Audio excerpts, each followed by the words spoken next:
Dear student, आपसे बात कर रहे थे अनुनाद प्रभाव के आधार पर कार्बोकैटायनों के स्थायित्व के बारे में।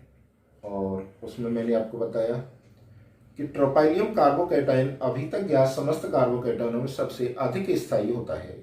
यद्यपि इसकी अनुनादी संरचनाओं की संख्या डाइफिनाइल मिथाइल कार्बोकैटायन और ट्राइफिनाइल मिथाइल कार्बोकैटायन की तुलना में कम होती है, फिर भी इसका स्थायित्व सबसे अधिक होता है।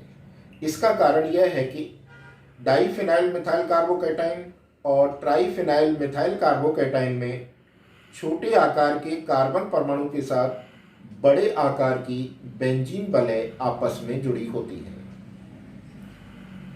इस आधार पर स्थान की कम उपलब्धता के कारण वे एक दूसरे को प्रतिकर्षित करती हैं, फलस्वरूप स्थायित्व में कमी हो जाती है।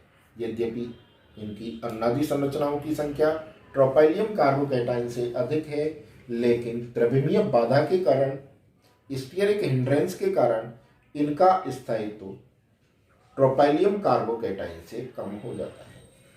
इस प्रकार अनुनाद प्रभाव के आधार पर देखें तो विभिन्न कार्बोकैटायनों के स्थायित्व का क्रम निम्न प्रकार से हो जाएगा। Tropylium carbocation is greater than triphenyl methyl carbocation, triphenyl methyl carbocation is greater than diphenyl methyl carbocation, diphenyl methyl carbocation is greater than benzyl carbocation और benzyl carbocation is greater than allyl carbocation.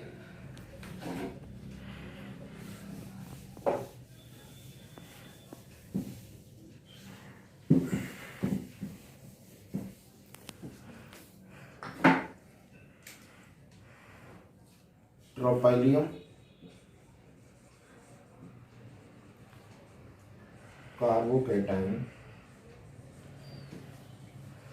is greater than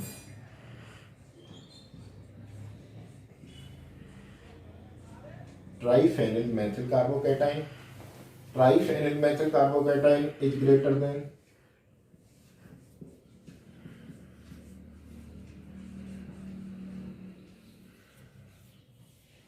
diphenyl methyl carbocation, it is greater than benzyl carbocation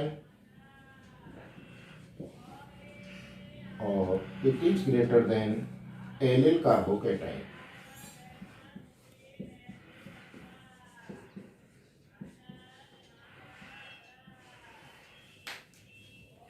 यहाँ पर एक और महत्वपूर्ण बात यह है कि अनुनाद अतिसंगमन प्रभाव के द्वारा भी हो रहा है और अनुनाद पाईबंध के द्वारा भी हो रहा है।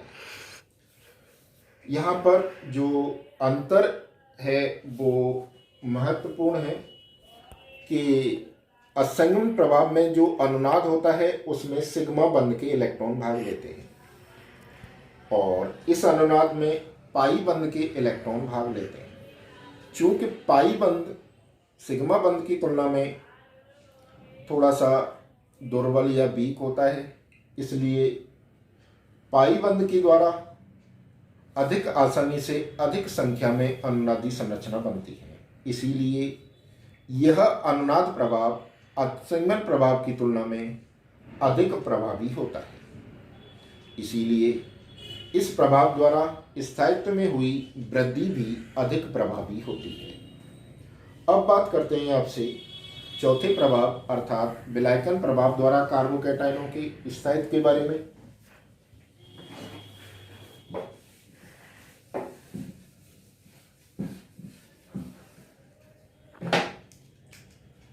By solvation effect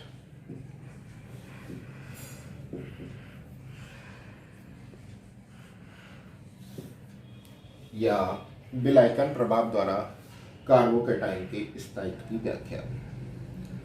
यदि कार्बोकैटायन किसी ध्रुवीय विलायक में विलय किए जाएं, जैसे जल में, तो ध्रुवीय विलायक विपरीत आवेशित सिरे के द्वारा कार्बोकैटायन के चारों तरफ आकर जुड़ जाते हैं। जैसे जल के अणु निम्न प्रकार से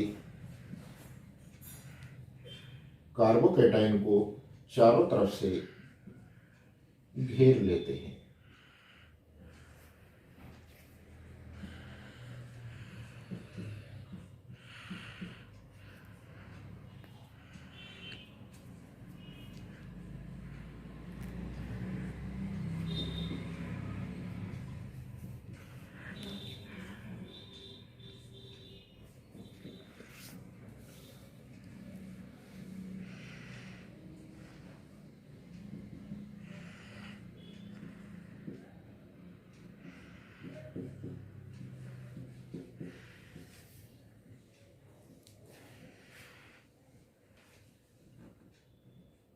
इस प्रकार किसी भी कार्बोकैटायन के चारों तरफ विपरीत आवेशित सिरे के द्वारा ध्रुवीय विलायकों के जुड़ने की जो प्रक्रिया होती है उसे सॉल्वेशन या विलायकन कहते हैं। और इस प्रक्रिया के दौरान जो ऊर्जा बाहर निकलती है उसे विलायकन ऊर्जा या सॉल्वेशन एनर्जी कहते हैं।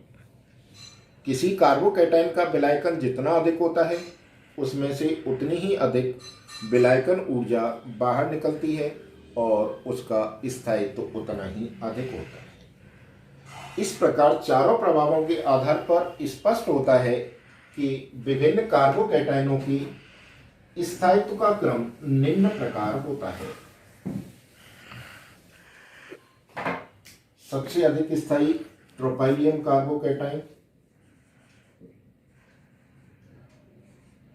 उसके बाद is greater than triphenyl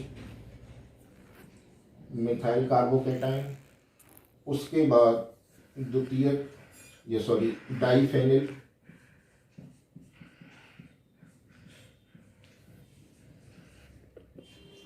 methyl carbocation. It is greater than benzyl carbocation. It is greater than allyl carbocation. It is greater than 3 degree. It is greater than 2 degree. It is greater than 1 degree, or it is greater than CH3 positive. इस प्रकार चारों प्रभावों के आधार पर हम विभिन्न कार्बोकैटायनों के स्थायित्व की व्याख्या कर सकते हैं। This is all.